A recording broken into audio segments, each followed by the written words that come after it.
एकतर उत्तर देत असताना अधिकाऱ्यांच्या चेहऱ्यावर एक गोष्ट मात्र दिसत होती की सिडको बिवळकरांना जमीन देण्यासाठी हे नकारात्मक होतं.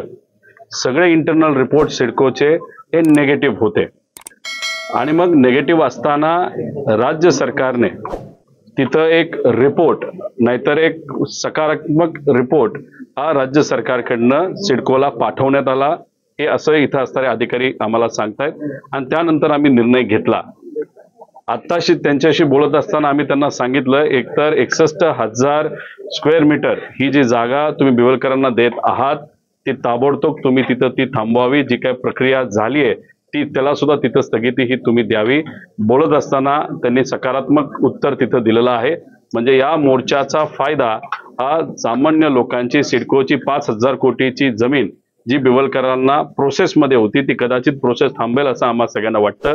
पण तुम्ही खोलात जर गेलात, त्यांना आम्ही जेव्हा विचारलं की जमिनीवर नाव हे शासनाचं होतं, कारण का 1975ला जेव्हा सिलिंग ऍक्ट आला होता ही पूर्णपणे 4,000 एकरची जी जमीन आहे ती शासनाकडे गेली होती.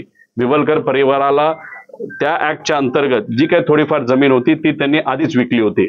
त्यामुळे एकतर क्लिअर आहे की शासनाची जमीन असताना सुद्धा ती त्या ठिकाणी 12.5% या बिवळकरांना दिली गेली. याच्या मागे कुणी ना कुणीतरी सत्तेतली लोक आहेत, पॉवरफुल लोक आहेत, सत्तेचा पदाचा वापर करून इथं भ्रष्टाचार करण्याचा प्रयत्न त्या ठिकाणी झाला होता.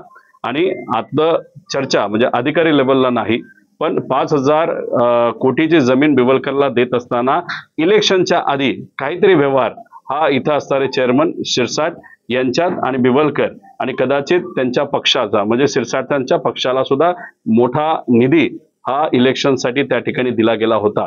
म्हणजे जेव्हा कोड ऑफ कंडक्ट आचारसंहिता लागणार होती त्याच्या 15 दिवस आधी शिरसाट इथं आले. पहिली फाईल कुठली क्लिअर केली असेल तर ती बिवळकरांची केली. याच्यामध्ये नक्कीच काही ना काहीतरी काळबेरा आहे आणि इथं असणाऱ्या अधिकाऱ्यांची आज तिथं अडचण झालेली आहे. पण आम्ही त्यांना काही कागद मागितलेले आहेत, ते कागद तिथं दिले जातील. आणि अजून एक हास्यास्पद गोष्ट इथं जी घडली म्हणजे ती तशी सिरियस आहे. हास्यास्पद याच्यासाठी की हा जो 12.5% कायदा तो भूमिपुत्रांसाठी, असं दिसतंय की बिवळकर हे भूमिपुत्र नाहीच आहेत, तरी सुद्धा यांना 12.5% जमीन का दिली गेली असंही कुठेतरी काही गोष्टी आता समोर यायला लागल्यात. त्यामुळे कागद आम्ही बघू, पण राजीनामा हा तर द्यायलाच लागणार आहे, कारण का ह्याच्यामध्ये 100% भ्रष्टाचार झालाय.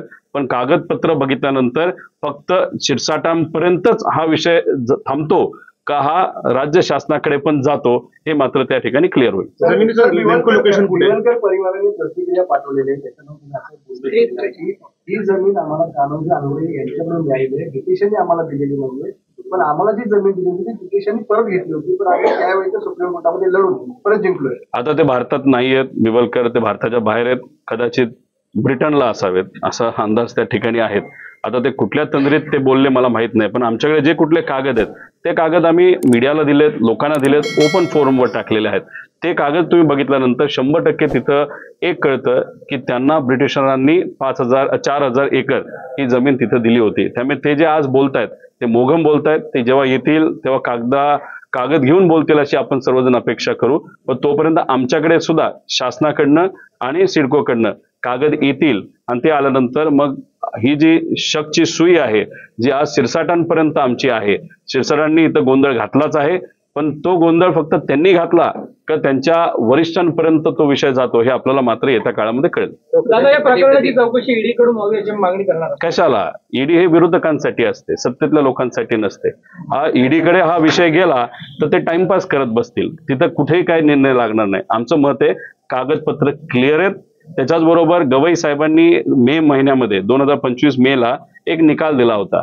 शासनाच्या ह्या कुठल्या जमिनी ज्याच्यावर शासनाचं नाव आहे, बिवळकरांच्या जमिनीचा 7/12 आम्ही जेव्हा विचारलं, काही अधिकारी सांगण्याचा प्रयत्न करत होते, तेव्हा आम्ही त्यांना विचारलं की 7/12 नाव कोणाचं आहे? ते म्हणले हो शासनाचं आहे. मग शासनाचं नाव असताना सुद्धा तुम्ही 12.5% त्या व्यक्तीला तिथं देत असाल तर हे कितपत योग्य आहे?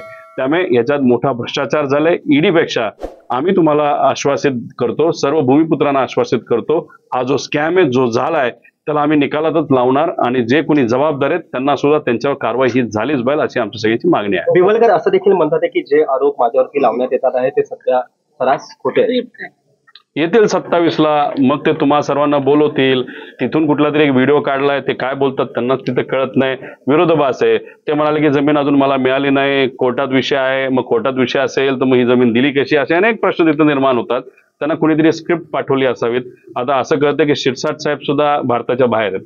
आता ते दोघं एकत्रच पार्टी करतायत का टूर करतायत हे आपल्याला सांगता येणार नाही. त्यामुळे ते दोघं जेव्हा येतील, शिरसाट साहेब अजून बोलले नाहीत, व्हिडिओही टाकला नाही, ते येतील, स्पष्टीकरण देतील. पण मोगम देणार आहेत. आम्ही जे कागद टाकलेत हे ओपन फोरमवर टाकलेत, ते जेव्हा स्पष्टीकरण देतील त्याला विथ पुरावा आम्ही नक्कीच त्याला उत्तर दिल्याशिवाय खरं तर शिरसाटांना न बोलण्याचं आव्हान देखील पक्षाकडून करण्यात येतं. आहे ना. आता शिरसाट बोलताना जसं की त्यांना 15 कोटीची बॅग तुम्ही बघितली असेल, हो माझा पैसा आहे. अरे बाबा 2 लाखाच्या पुढे कॅश ठेवता येत नाही. मग तिथं 10-15 कोटीची कॅश तुम्ही आणि तिथं म्हणता माझा पैसा आहे, माझं घर, माझा बनियन आणि माझी सिगरेट. आता ह्याच्या ती भूमिका ते घेत असतील आणि म्हणत असेल हो पैसा माझा आहे, तर उद्या जाऊन खरं जर बोलले, खरं काय की घोळ झालाय, ते म्हणले हो घोळ झालाय, आमची सत्ता आहे, आम्हाला मेजॉरिटी, तर फसेल ना सरकार. म्हणून त्यांना आदेश दिलाय की बाबांनो तू काय बोलू नको, तुम्ही वरचा मजला हा वापरत नाहीत.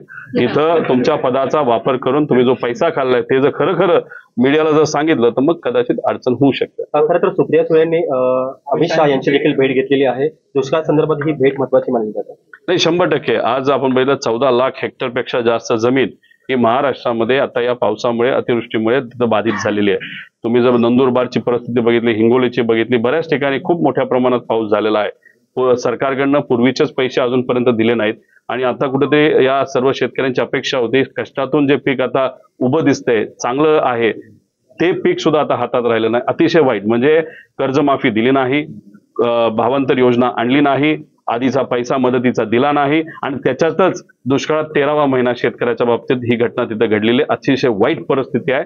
सरकारने ओला दुष्काळ हा जाहीर करावा अशी आमच्या सगळ्यांची मागणी आणि सरसकट त्या परिसरामध्ये जिथे मोठ्या प्रमाणात पाऊस झालाय पंचनामा न करता डायरेक्ट सरकार शेतकऱ्याच्या अकाउंटला 50,000 रुपये हेक्टरी जी काय आमच्या सगळ्यांची मागणी आहे ती त्या ठिकाणी दिली जावी. तर त्या संदर्भात शक्तीपीठ महामार्ग त्या संदर्भात आता नितीन राऊत यांनी समर्थन त्याला दर्शवलेलं आहे.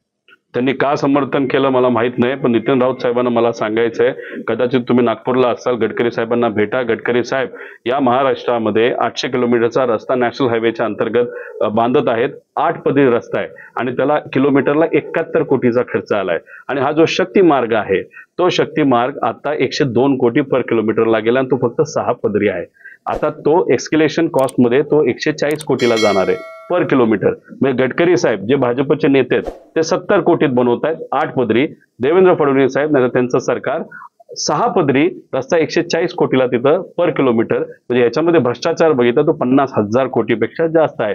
नितीन राऊत साहेब कदाचित रोडला समर्थन देत असतील पण ते भ्रष्टाचाराला समर्थन तिथं देत नाही. आम्ही सुद्धा विकास होत असताना आम्ही पाठिंबा देतो विकासाला, पण तिथं जर भ्रष्टाचार होत असेल तर सरळ सरळ इथं दिसतोय त्या भ्रष्टाचाराला आमचा पाठिंबा अजिबात नाही. एका बाजूला छोट्या कॉन्ट्रॅक्टर, मध्यमवर्गीय कॉन्ट्रॅक्टर, मराठी कॉन्ट्रॅक्टरचे पैसे 89,000 कोटी तुम्ही थकवता, ते आत्महत्या करा. दुसऱ्या बाजूला हे बाहेरून आणलेले जे सगळे कॉन्ट्रॅक्टर आहेत रेड्डींपासून सगळे, त्यात मेगा वगैरे अशी काही बरीच नावं आहेत, तर ह्यांना तुम्ही मोठे मोठे कॉन्ट्रॅक्ट देऊन तिथून पैसा काढता, हे आमच्या सगळ्यांचं मत आहे. निवडणूक झाली त्या पतसंस्थेच्या निवडणुकीमध्ये आता ठाकरेंना भोपळा मिळाला आहे, तर भाजपला 12 जागा आहेत.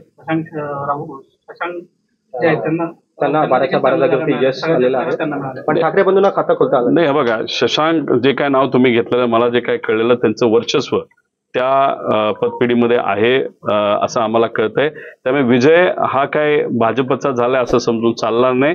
तो विजय त्या संघटनेचा, त्या व्यक्तीचा तिथं झालेला आहे. आणि तिथं तसं बघितलं तर इलेक्शन हे क्लोज डोअर इलेक्शन असतं, खूप असं मोठं असतं, खूप सारे मतदार असतात असं नसतं. त्यामुळे त्या इलेक्शनचा जो कुठला निकाल आलाय ते पराजय हा ठाकरे परिवाराचा असं समजून तिथं चालणार नाही असं माझं व्यक्तिगत मत. खरं काल मोनो रेल्वेचा जो अपघात घडलेला आहे, अचानक मोनो रेल्वे जी बंद पडली, अजित पवार म्हणतात की इतके लोक मोनोमध्ये घुसले कसे?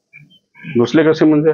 असं अजित पवार म्हणतात. आता मोनोरेल कोणासाठी येतं? लोकांसाठी आहे. पाऊस चाललाय, रस्ते तुम्ही खोदलेले आहेत, रस्त्यात तिथं पाणी आहे, रस्त्यात गाड्या बोटीसारख्या चालायला लागलेल्या आहेत, बस सुद्धा बंद पडलेली आहे.